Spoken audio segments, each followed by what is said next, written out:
નમસ્કાર દર્શક મિત્રો, સરહદ ન્યૂઝ ચેનલમાં આપનું સ્વાગત છે. હું અનિતા ગોસ્વામી. હવે જોઈએ સમાચાર વિસ્તારથી. અંજાર તાલુકાના ચંદિયા ગામે પ્રેમીએ મિત્ર સાથે મળી પ્રેમિકાની હત્યા કરી. લાશ પાણી ભરેલા અંદાજે 55 ફૂટ ઊંડા કૂવામાં સિમેન્ટના બ્લોક બાંધી ફેંકી દીધી. અંજાર પોલીસ સ્ટેશન તરફથી મળતી માહિતી મુજબ તારીખ 19 ફેબ્રુઆરીના ચંદિયાના ફરિયાદીએ પોતાની દીકરી તારીખ 18 ફેબ્રુઆરીથી ગુમ થયેલ હોવાનું જણાવતા અંજાર પોલીસે ગુમ નોંધ લખી.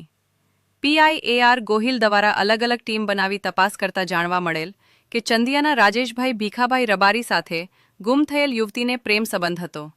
પોલીસે તાત્કાલિક રાજેશભાઈ ભીખાભાઈ રબારીને નિવેદન માટે અંજાર પોલીસ સ્ટેશન બોલાવી યુક્તિ પ્રયુક્તિથી પૂછપરછ કરતા રાજેશે જણાવ્યું હતું કે મારે યુવતી સાથે છેલ્લા એકાદ વર્ષથી પ્રેમ સંબંધ હતો.